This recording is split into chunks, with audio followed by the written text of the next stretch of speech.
Hello everyone, today I'm going to be teaching you how to tune the PIDs on your quadcopter.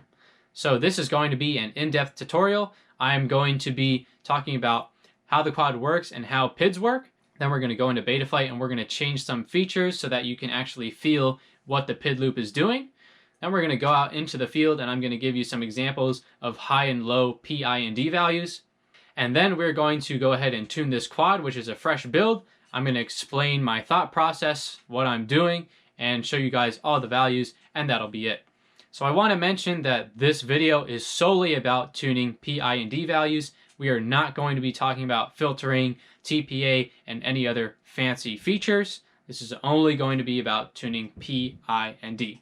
So let's go ahead and talk about how the quad works. So when you're flying, the position of the sticks on your transmitter is demanding a rate of rotation from the quad. And on the quad itself, there is a gyro that measures the actual rate of rotation. And if you take the difference between the demanded rate of rotation and the actual rate of rotation, that gives you the error. And error is what the PID loop works with to get the quad to rotate at the demanded rate from your transmitter. So this brings me to the PID terms. So the first term and the simplest term is the P term. So the greater the error is, the greater the difference between the commanded rate of rotation and the actual rate of rotation, the more motor value the P term is going to command to get the quad to rotate at the desired rate.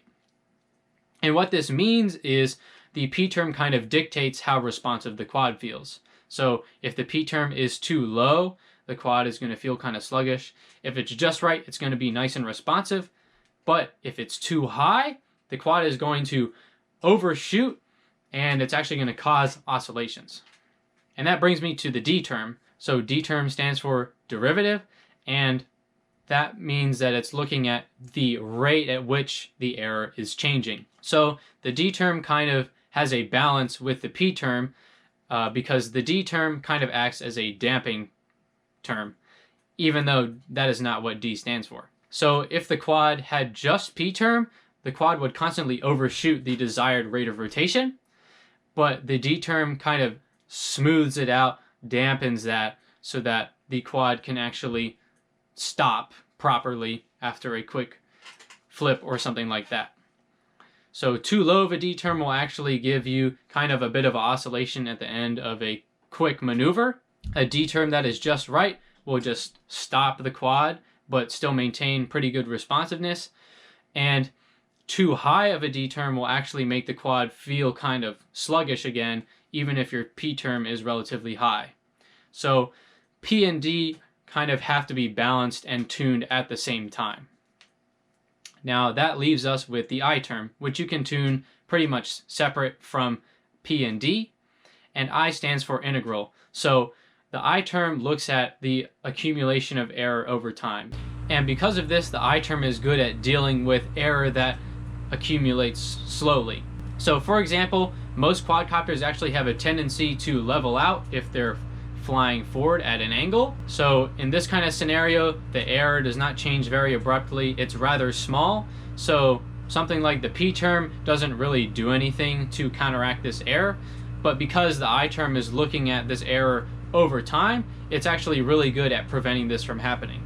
So if you have too low of an I term, the quad will actually feel kind of floaty because the I term is not dealing with these slow error accumulations effectively. If the I term is tuned well, the quad will feel locked in because it is dealing with that slow accumulation of error effectively. But if the I term's value is too high, the quad will actually feel kind of robotic, because if the I term is too high, its functionality kind of starts to overlap with the P term. So some of this might not be making sense right now, but once we get out into the field and I give you guys some examples, hopefully this makes a lot more sense. But I wanted to talk about this at the beginning so that you guys have a good foundation moving forward. So now let's go ahead and hop into Betaflight and see what settings we want to change so that we can actually feel what the PID values are doing when we're flying. Okay, so here we are in the Betaflight configurator, and before I jump into all these features and settings, I want to start off with talking about kind of the idea behind Betaflight's default tune and settings. So the default tune for Betaflight is designed to make just generally any quad fly decently and feel decent right out of the box. Now, it's really designed to make an untuned quad or a quad that has questionable quality hardware or a quad that just has generally poor handling characteristics just because of its physical configuration fly decently right out of the box. We're going to be solving one of those things by actually tuning the quad, but even if you think you have a quad that has questionable electronics or just poor flight characteristics just due to its mechanical configuration, I still recommend that you turn off all of these features and settings that we're going to turn off, because that way you can at least feel what the PID values are doing, tune them correctly, and then if you still have any problems on top of that, you can turn on the features that are specifically designed to fix those problems.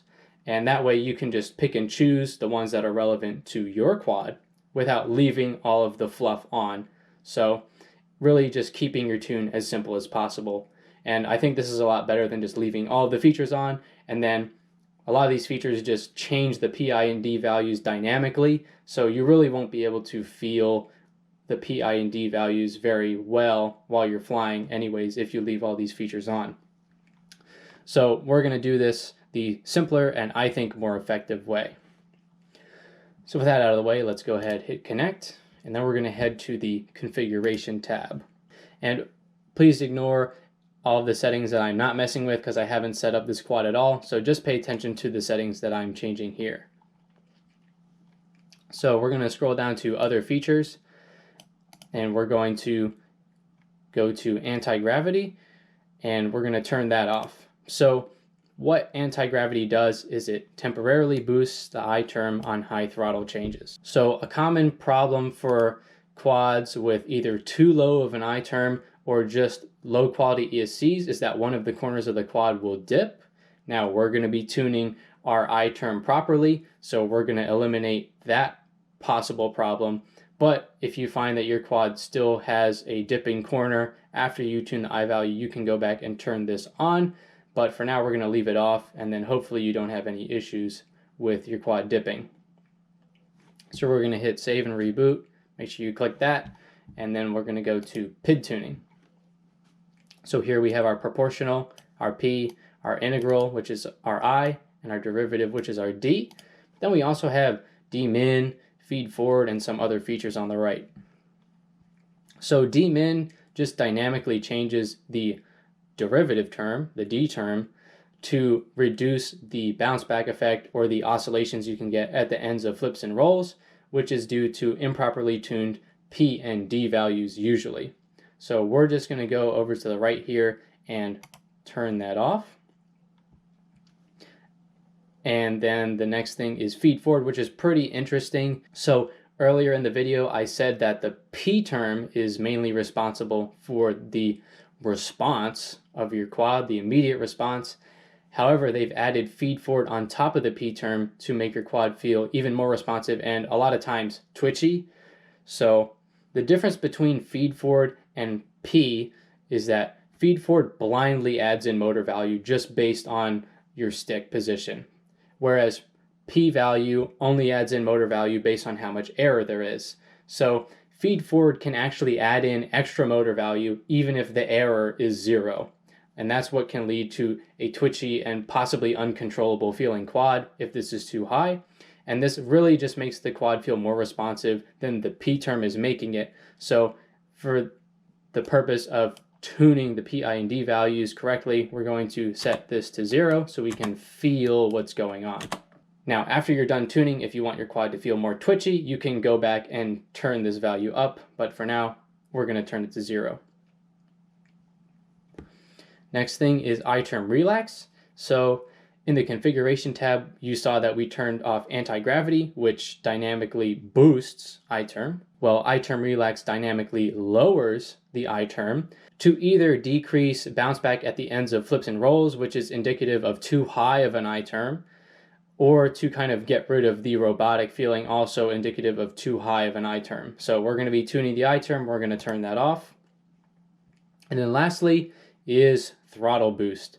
Now this actually does not dynamically change the PI or D values, but what it does is it makes your throttle feel more responsive than it actually is by kind of overly boosting the throttle when you move the throttle stick quickly. And I personally just like the motors to do what I tell them to do, no more, no less. So I'm going to turn this down to 0, which turns it off. But this is personal preference, and it does not mess with the PI and D values, so you can mess with this as you want. So now we have disabled all of the features that are going to dynamically mess with our PI and D values. So now when we fly, we will be feeling exactly what the PIDs are doing. Now, once again, if you finish tuning your quad and you still feel like there are some deficiencies in the way it's performing, you can go back and try to enable some of these features based on the symptoms that you're having. But for now, we're just going to leave them all off so that we can actually feel what the quad is doing. So with that said, let's get in the air and I'll give you some examples of what high and low PI and D values look like. Okay, so we are finally out here, and the first order of business is to actually see if this fresh build can get off the ground. So let's get that out of the way first, and then we will go ahead and take a look at high and low PI and D values. All the props spin the right way. Stand way back. All right, we have all our controls, we're good. So we're in our PID tuning here. First thing we're gonna try is just a really low P gain. So I'm just gonna go 20, which is about half a default. So this is showing you guys what happens when you have a low P, but also a low D. All right, let's take off.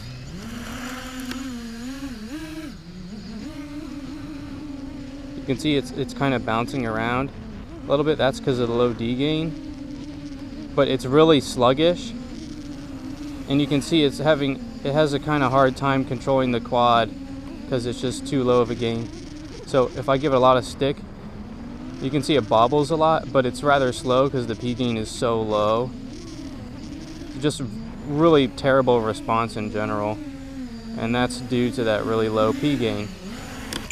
So now let's go ahead and crank the P gain way up to like 80, and you'll see what that looks like. And then I'm gonna put the D gain back at like 25 or so, just that's a moderate value. So we're seeing what high P gain looks like.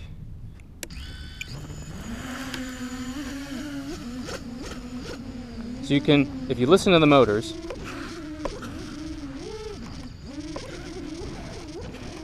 they spool up a lot. We actually have a pretty good amount of control. This actually is not bad.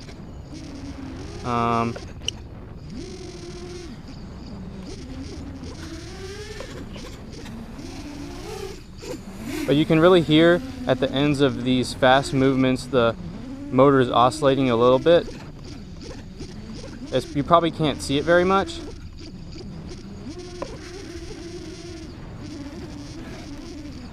But you can definitely hear it. So one thing to do when you're tuning is just listen, because that can tell you a lot. So that's a relatively high P gain. So now let's take a look at a low D gain. So I'm just gonna put in like 50 for roll and pitch, and we'll put in like 5 for D.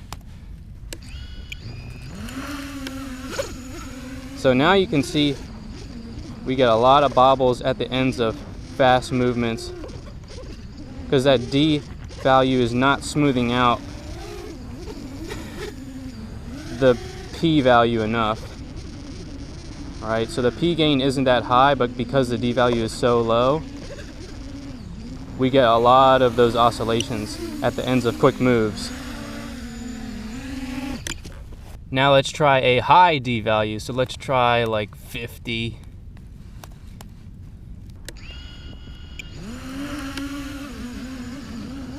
Yeah, so now the quad feels rather soft. So even though we're running a moderate P gain, it feels relatively sluggish, but also very smoothed out. So it moves very smoothly, but it just doesn't have that controlled feeling because the D gain is too high, so the response just isn't immediate. But you can see it's very smooth. So that's what high D gain can look like. Okay, so let me put D gain back to an in-between value. And now we'll take a look at I. So let's try like 10 and see what that does.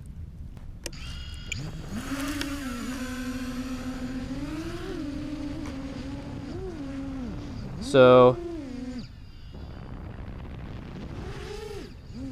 actually it's not bad.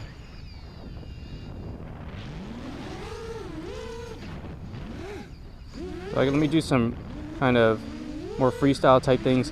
Yeah, so it doesn't feel very locked in. It feels rather floaty. It's really not too bad though. But when you're doing like floating maneuvers like this, it doesn't feel very confidence inspiring. So like low throttle, flying through the air, not very confidence inspiring. And that's a symptom of poor eye gain, or too low of an eye gain. Okay, so now let's go ahead and crank it up to like 120. Now let's try like 150.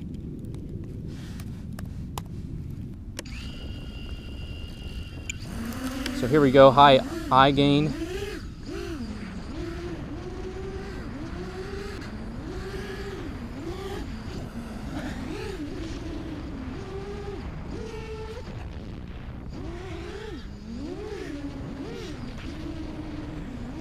So it feels more locked in, but also not super organic.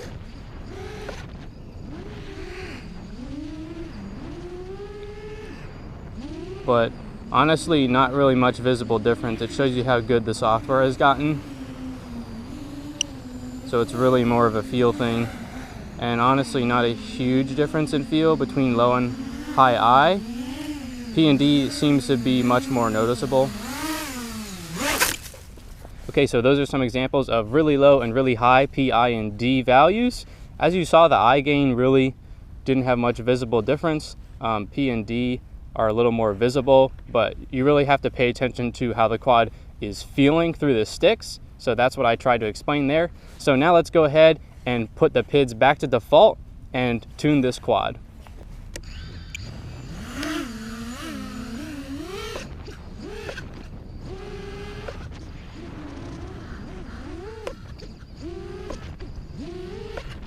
So when I tune, I like to just do a lot of fast moves, and this gives me an idea of the state of the P and D.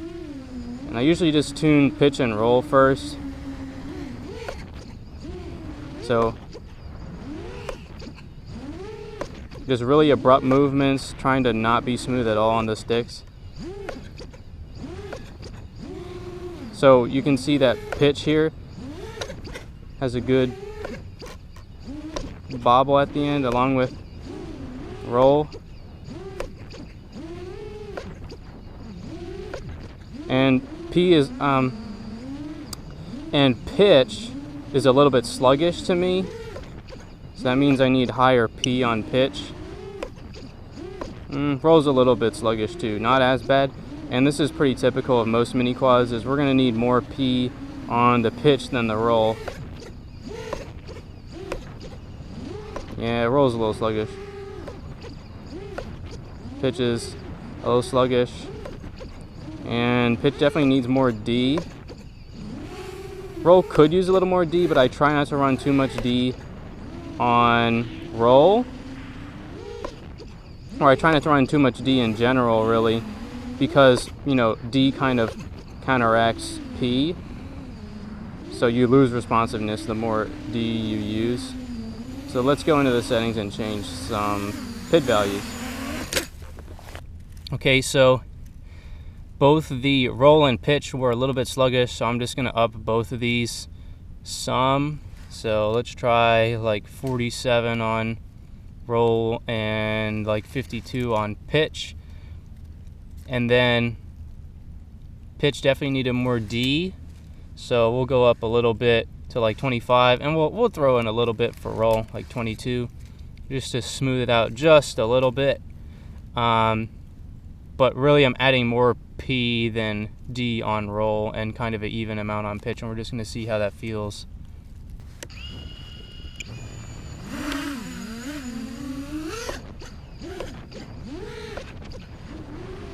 So once again, doing some just fast flips and rolls and things to get a better feel. So a lot of bounce on pitch, which means probably more D.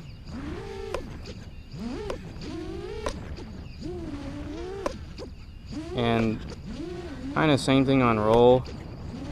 Let's do some freestyle here, get a bit of a better sense.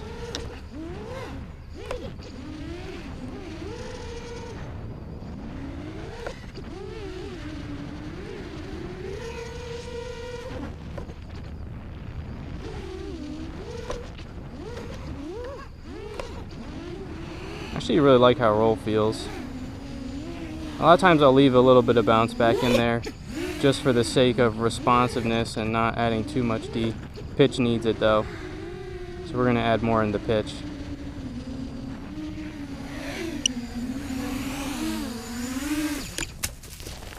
Okay, so let's go up to like 28 for D and pitch to kind of sort that out. We'll add one more and roll just for fun, and we'll see how that flies.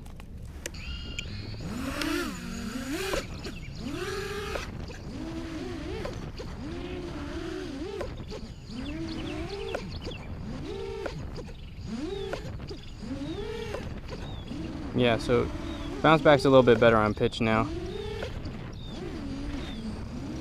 So now we're at the point where you just want to fly kind of your normal flight style and just see how the quad feels.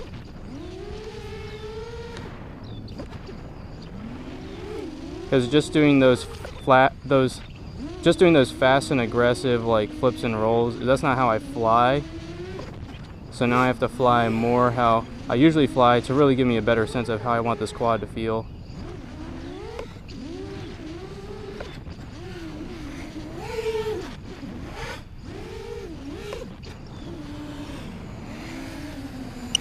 Alright, so it's time to change batteries. Alright, so let's fly some more. Kind of get a feel. I might not be talking much here. Just trying to feel the quad out.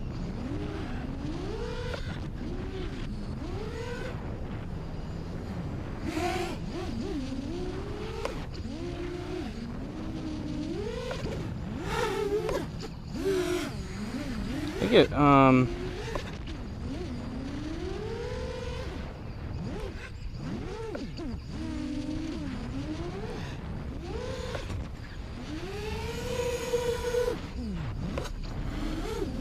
yeah, it feels slightly floaty, so I think I'll add a little bit of eye on everything, and then let's also take a look at the yaw because I haven't touched that yet.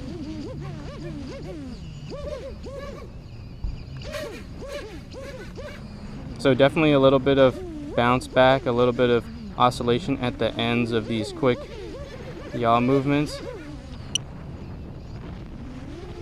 which indicates we need more D.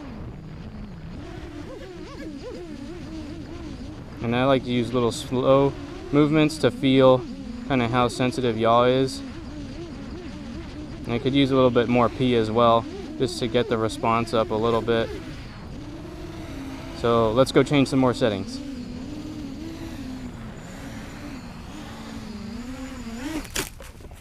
Okay, so first thing is that quad felt a little bit floaty, so I'm just gonna turn up both I values by 10 here.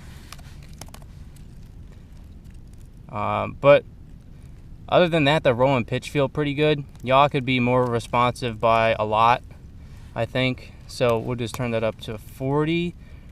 Oh, and it has no derivative. So I guess they're trying to use I exclusively to reduce that kind of bounce back effect. I'm just gonna add in 5 here for D to help with that. And we'll see how that flies. So let's check out the yaw. definitely more responsive for sure, which is good. And as far as, there might be a tiny bit of bounce back, but it's really not enough to warrant adding more D, because once again, D is just going to limit the responsiveness if you have too much. So that seems pretty good. So let's fly around some more, and let's also see if the pitch and roll feel more locked in. So doing kind of more floaty stuff is a good test of the eye and how locked in it feels.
So the P is still kind of bouncy.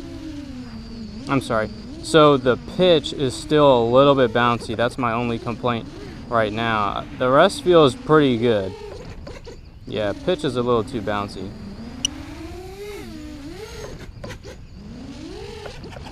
Yeah. But how's the response? Because it could be too much P or not enough D, depending on how we like the response. So let's take a look and mess with the pitch a little bit more.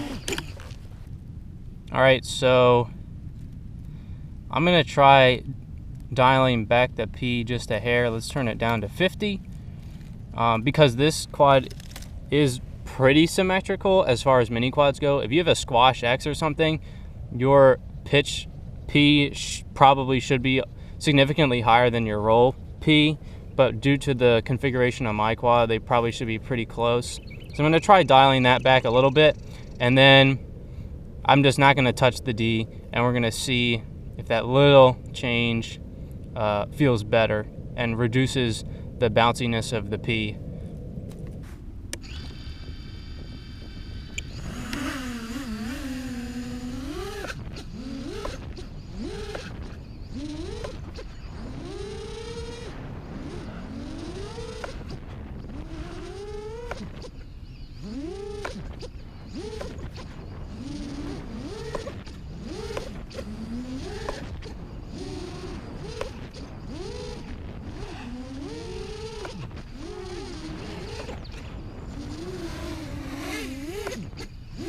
So we definitely still have a bit of a bobble on P. I'm sorry. We still have a bit of a bobble on pitch. And roll still has a little bit of a bobble too, but I don't really mind it as much. So let's crank up the D on pitch. The bobble on pitch is definitely worse than the bobble on roll. So this kind of goes to show you that this is a lot of trial and error, and you just got to change some settings, fly some, change them again, fly some, see how you like it. And you know, I've been tuning PIDs for 6 years now, and it still takes me quite a few batteries. So if you're newer, it's going to probably take you a very long time, which is totally normal. So let's go ahead and turn up the D on pitch to 30, and we might as well turn it up on roll as well.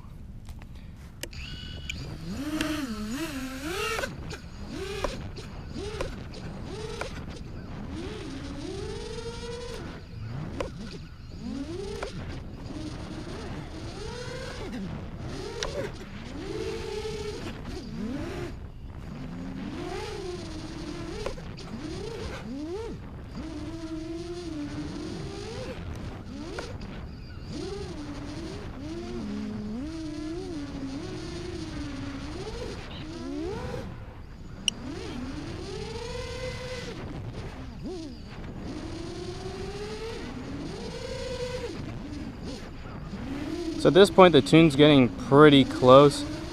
So once again I'm kind of reverting back to just flying how I normally fly. And I think we're really reaching the point in this tune where you're gonna have to fly quite a few packs to really figure out if you want to change the values just by a couple points or not. But it's in a really good place right now for sure.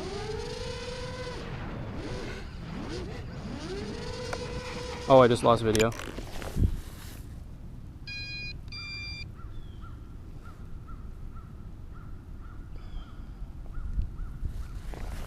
Alright, well that was strange. Okay, so with that, I think I'm going to call it there.